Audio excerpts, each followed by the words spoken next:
Voici maintenant un nouveau sujet de curiosité dans Ensemble c'est mieux, les ovnis, les extraterrestres. Il va en être question tout de suite avec un spécialiste, Pascal Fechner.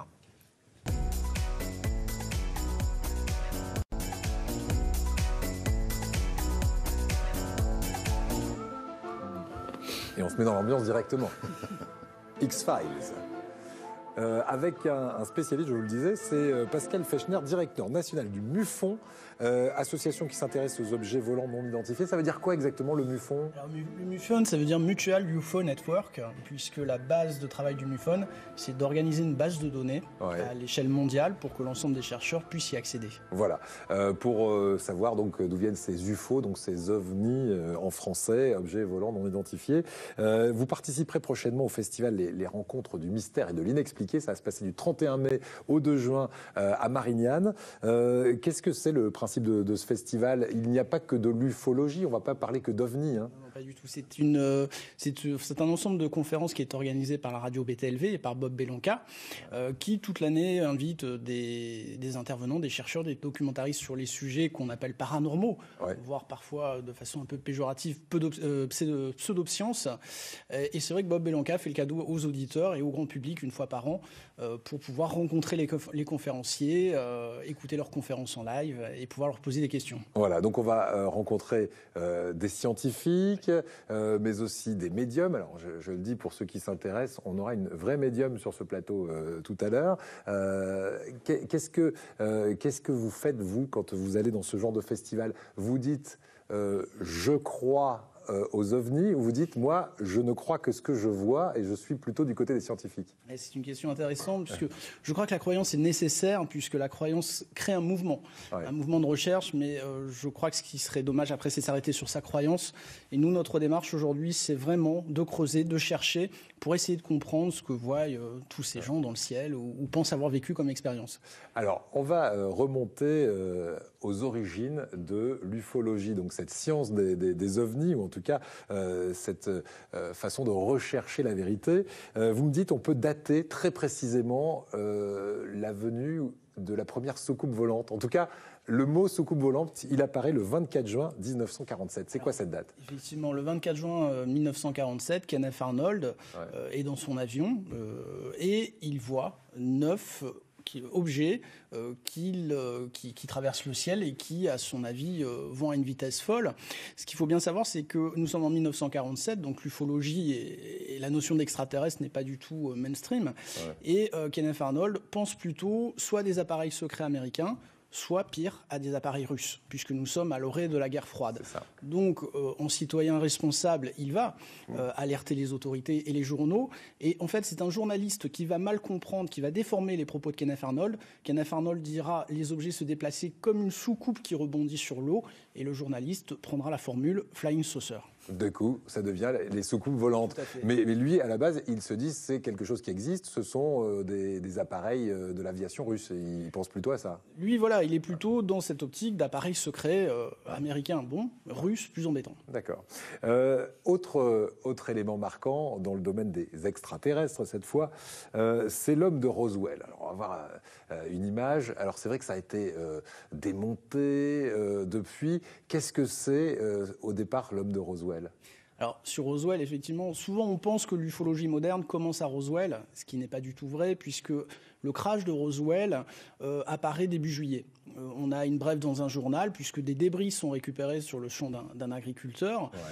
Les militaires annoncent avoir récupéré des débris d'un flying saucer, mais donc une soucoupe volante. Une soucoupe volante, mais qui à l'époque ne veut pas dire vaisseau extraterrestre, puisque nous sommes en 1947. C'est simplement un objet qu'on n'a pas identifié. Dans la demi-journée, les militaires reviendront sur leur dire en disant ce sont des débris de ballons météo. Donc Roswell en 1947, c'est presque un non-événement. Ce n'est qu'en début 1980 que l'affaire va ressortir. Elle va être portée par un ufologue célèbre qui s'appelle Stanton Friedman, qui nous a quittés le 13 mai à 84 ans. Et c'est là où Roswell va commencer vraiment à prendre son ampleur. Donc on a une trentaine d'années pendant laquelle la recherche est active, mais où Roswell n'existe pas pour les ufologues. D'accord. Au final, aujourd'hui, en 2019, qu'est-ce qu'on peut en dire? C'était une supercherie? C'est très difficile, puisque il y a 30 ans qui se sont passés entre l'événement et les premiers témoignages qui sont réellement sortis. 30 ans, c'est énorme. Vous imaginez pour une enquête de police, et l'ufologie est quand même souvent une enquête de police.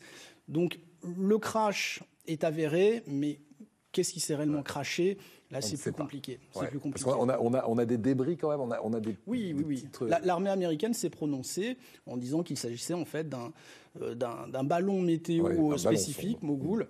Bon, voilà, c'est assez difficile d'y voir clair, effectivement. Bon, voilà pourquoi ça s'appelle l'inexpliqué aussi, ce festival. Vous êtes à la recherche, vous m'avez dit, de la vérité, vous cherchez à comprendre certains phénomènes inexpliqués. Exemple, ici dans notre région, sur le plateau de Valençol, avec la découverte d'un certain Maurice Mas. Regardez, document d'archives, et puis on en reparle juste après.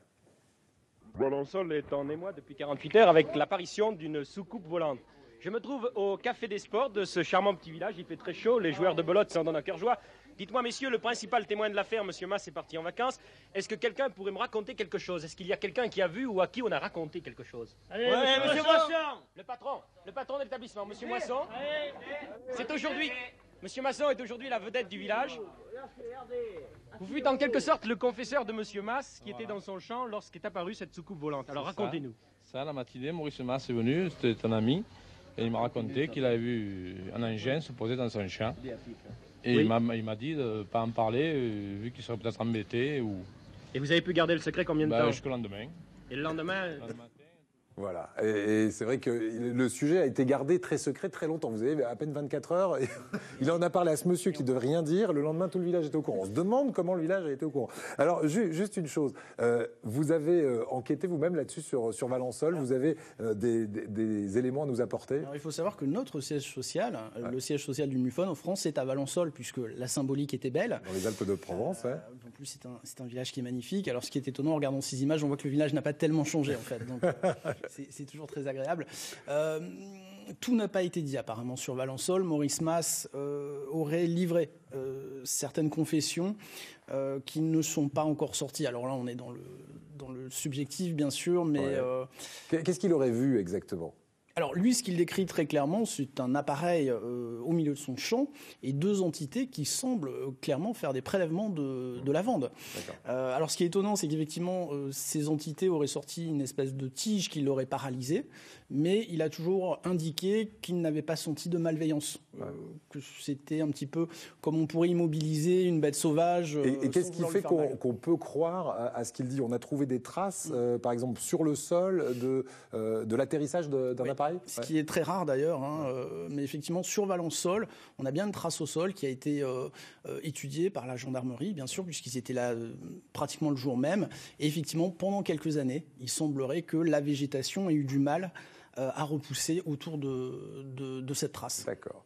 Eh bien, écoutez, si ces sujets-là vous passionnent, parce qu'on pourra en parler pendant des heures encore, il y a ce rendez-vous qu'on vous fixe, le rendez-vous du mystère et de l'inexpliqué. Ça se passe à partir de ce vendredi 31 mai jusqu'au 2 juin, espace Saint-Exupéry à Marignane. Vous ferez une conférence sur un sujet particulier, vous? Oui, tout à fait. Nous avons le plaisir de faire l'ouverture le vendredi, où nous allons exposer quelques cas sur lesquels nous avons travaillé. On va orienter cette fois-ci sur des cas qui aujourd'hui pour nous sont inexpliqués, ce qui ne veut pas dire qu'ils sont inexplicables. Voilà, si vous êtes curieux et si vous regardez cette émission, c'est que vous êtes curieux, rendez-vous à Marignane pendant ces 3 jours du 31 mai au 2 juin. Merci beaucoup Pascal Fechner d'être venu sur ce plateau.